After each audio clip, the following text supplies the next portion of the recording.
मढी तालुका पाथर्डी येथील चैतन्य कानिफनाथ यांच्या समाधी दिनानिमित्त बुधवारी 19 मार्च रोजी राज्यभरातील लाखो भाविकांनी कानिफनाथ समाधीचं दर्शन घेतलं। दिवसभर पाथर्डी रस्त्यावरील तेल्याचे इनाम, तिसगाव रस्त्यावरील नाथनगर, घाटशिरस रस्त्यावरील चैतन्यनगर, जिजाऊ चौक ते मायंबा घाट या श्री क्षेत्र मढी तीर्थक्षेत्राला जोडणाऱ्या रस्त्यांवर 1 किलोमीटरपर्यंत वाहनांच्या रांगा लागल्या होत्या। बुधवारी सूर्योदय ते सूर्यास्त अखेर 50,000 देवकाठ्या चैतन्य कानिफनाथांच्या समाधी मंदिराच्या कळसाला भेटवण्यात आल्या।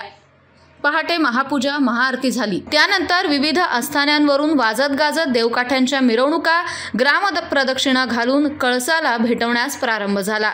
मध्यान्हीला पैठण दरवाजाला आजपर्यंतच्या गर्दीचा उच्चांक झालाय। मयूर टेकडी, लहान मायंबा, गाव तलाव, अंधारवड वस्ती, फुलोरबाग, चैतन्यनगर अशा 450 एकर क्षेत्राला यात्रेचं स्वरूप आलं होतं। आदेश चैतन्य कानिफनाथ महाराज की जय, अलख निरंजनाच्या घोषणा, शंखध्वनी निनादानं परिसर यावेळी दुमदुमला। उत्तर दरवाजा पायऱ्यांवरील गर्दीचा फायदा घेत चोरट्यांनी महिलांचे दागिने, मोबाईल, मौल्यवान वस्तूंसह रोकड लांबवली। विकतचं पाणी घेऊनच भाविकांच्या आंघोळी झाल्या।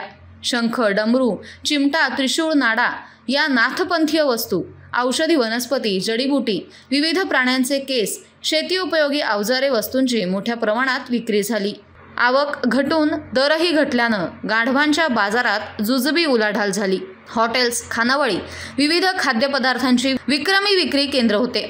कोषाध्यक्ष राधाकिसन मरकड, उपाध्यक्ष सचिन गवारे, सचिव विमल मरकड, विश्वस्त भाऊसाहेब मरकड, रवींद्र आरोळे, डॉक्टर विलास मढीकर, श्यामराव मरकड, कार्यकारी अधिकारी अशोक पवार, व्यवस्थापक संजय मरकड आदींनी भाविकांचं स्वागत केलं। सरपंच संजय मरकड, ग्रामसेवक गणेश ढाकणे, शिवदत्त पुरी, निजाम शेख यांनी ग्रामपंचायतीच्या वतीनं यात्रा नियोजन कामी मेहनत घेतली।